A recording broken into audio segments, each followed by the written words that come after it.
So hello guys, and today we are going to do the problem in the study guide question. And my name is Anirudh Praveen, and I'm from Mr. Bazaar's class in Pine Middle School. So in your study guide, it should be question 6 and C. It is the last question in the first side. So in my perspective, this question would be the hardest question. So that's why I'm teaching it to you. So, for example, in this type of questions, you need to evaluate in this mind and think about this. So, negative 4 times x minus 12 plus 5x plus 15 times negative 3 by 5. The only thing I would want to watch out is this times negative 3 by 5, since you would use distributive property to multiply these two and these two. So, let's start. Let me use a different color, and yes. So, it's negative 4 x, since you're doing negative 4 times x, plus 48, since negative 4 times negative 12. And then negative times a negative equals a positive. So negative 4 times negative 12 would be positive 48. Never forget the signs. So it'd be positive 48, and then I would do plus, I just want to drop this equation down, but you never need to do this. I just like to evaluate it like this, and I'm going to write this problem down, since this is to make sure I don't get confused and all that. And then I'm going to write times negative. Okay, so now we can just drop down this equation and evaluate the parentheses. For example, the parentheses would be this and this. So in the parentheses would be these two. So in this, for example, let me use the color blue. So it would be negative 4x plus 48, since I'm just dropping that down and I'm evaluating this. And this would be so now in this equation I would do negative 3 by 5 times 5x, since a negative times a positive would be a negative. So let me get into my blue gel pen, and it would be negative, and it would be 3x.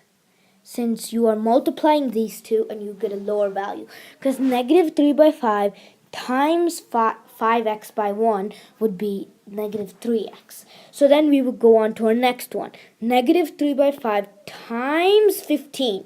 Negative 3 by 5 times 15 would be, since a negative times a positive is a negative, and then it'd be 9. Since it would be negative 9 because of this. And then a positive would be with this. So from here, in this equation, we found out that this times this is negative 9. So we would substitute these values, and let me use white here. We substitute these values and get negative 4x.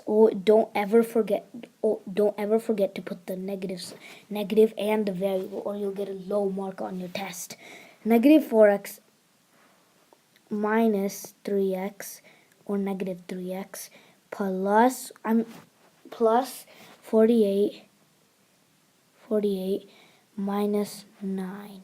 So in this equation, I'm just putting the terms together, the terms and other terms together, to make it easy for us to simplify it to the maximum limit. I already know from this equation that you can only simplify it, you won't get a direct answer. Which usually when you're in a lower grade, you always needed to get a direct answer. But when you're in 7th grade, you don't get a direct answer. So then this would be negative 7x, and then this would be plus 39, since you would just need to subtract 48 minus 9. This positive has no value. Positive has no value here. It's just 48. Yeah, I should make it easy for you guys to read. So it's just that, basically. The positive is a exit out of your mind. So in this equation, 6C in your study guide, in Integrated 1, Unit 2, it would be negative 7x plus 39 would be your answer for the study guide on Integrated 1, Unit 2 study guide. This is the type of questions she's going to give on the test. So you should study over this and make sure you get a good grade on it. So that's all I have for you. Come on to my next video. Hello guys, and welcome to another video on our study guide for Integrated 1 Unit 2. So in this study guide we are going to do question 7. Luckily I got the easiest way how to do it.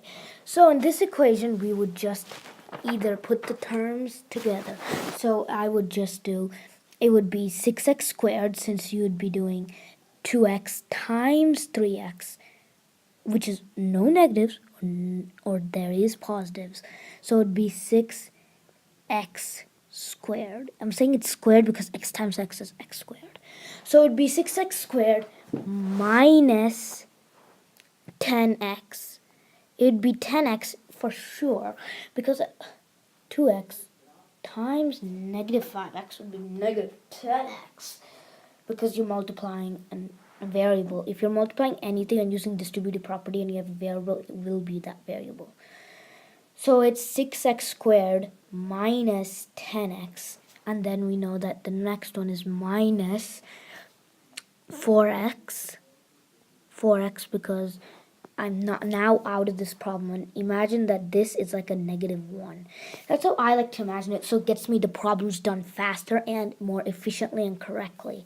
So this would be -1 times 4x, and negative times a positive is always a negative, using the multiplication properties of integers. So negative, and then I put -4x. It's easy as that. And then I put -6, since negative times a positive is negative. Let me switch colors here and go to red. Okay, now I am going to do the next one, which is just simplifying the terms. Okay, so simplifying the terms. So 6x squared, I see no x squared, and I like to go from left to right, so it's easier. And right to left I don't think is acceptable, because you can get it wrong instantly.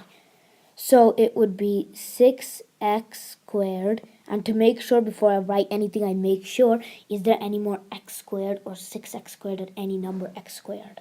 No, I don't see any number x squared, so I just put the problem down right there. And next I have a -10x minus a 4x. And I see that those both are same terms. So I know I can subtract them or add them, or in this case it's adding them. So I would put the negative sign and add these two, which would be 14x. And then it would be -6, since there's no terms that you can add with that is not having a variable. So it would be -6. And then it's easy as that. This would be the answer. This would be the answer in this term. In this problem 7 study guide. But it's because you would just do distributive property. Distributive property is easy as that, and you would need this to help you for the test that Mr. Bazaar will be giving you. So that's all I have right now, and hope you had fun.